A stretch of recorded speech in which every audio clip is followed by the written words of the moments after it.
Roadtrip Nation sends people on the road to talk with inspirational people from all walks of life.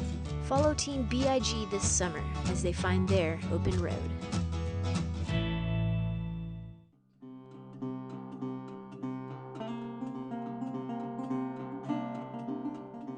We didn't know much about how to do it, but I think that if you have passion, you slowly find a way.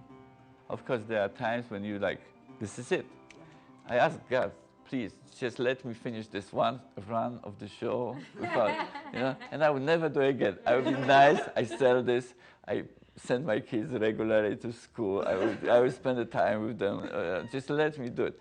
But then you learn and you feel that if this burns, I would cry for 48 hours and then I come and I start to build again.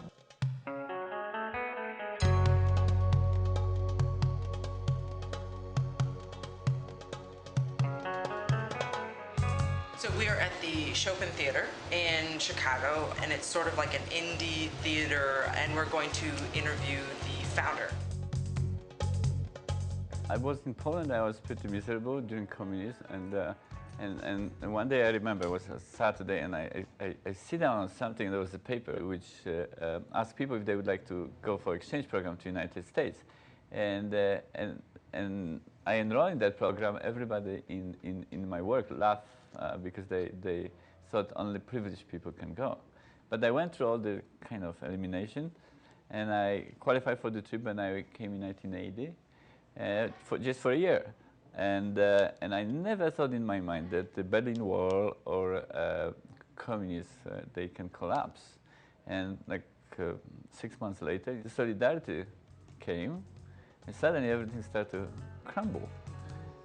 So we decided to stay a little longer and a little longer, and then it was martial law, so we stayed.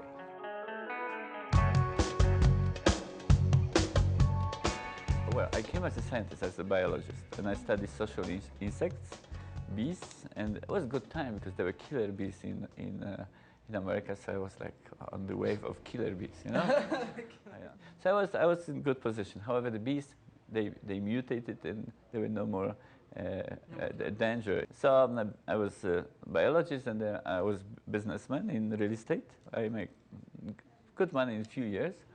And then I saw this theater, and it was for demolition, and it was for very little money. I bought it, and I thought, well, I invest my work, I invest some money, and 6 months later, I will be a big impresario, big deal. Because that's how theater works. However, that 6 months turned into 17 years, and right before this interview, I was still doing some drywall patching and doing something.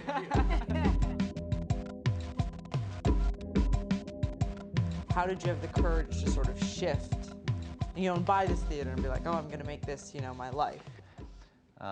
It was tough. I didn't mention it. My first wife divorced me, so that's what I paid. After divorce, I was crushed. I couldn't eat, couldn't sleep. I live with my dog. I sleep with my dog. The fact that he was next to me and he was breathing, it was such helpful thing, I was living in the best building in Chicago on whatever 30-some floors, and I was very unhappy that I met hundreds of people a day. It was like being in the bus.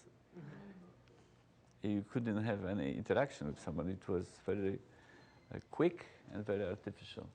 So, I felt at a certain point, that you cannot fight yourself, and you decided to do it even if you don't have all the cards.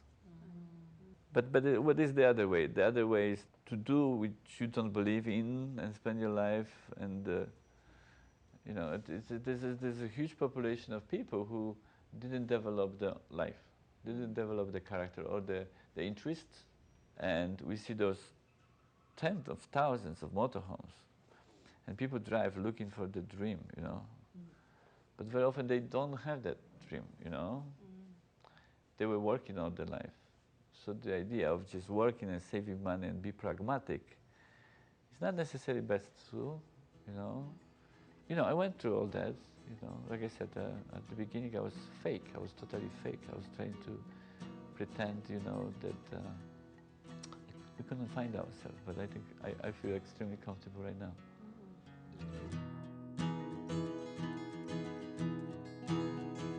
To see someone who's been there, who he was one of those fake people and was able to break away and is now so comfortable, which I thought was really amazing and just stuck with me because I equate success with money, like with what you can buy and who you can provide for.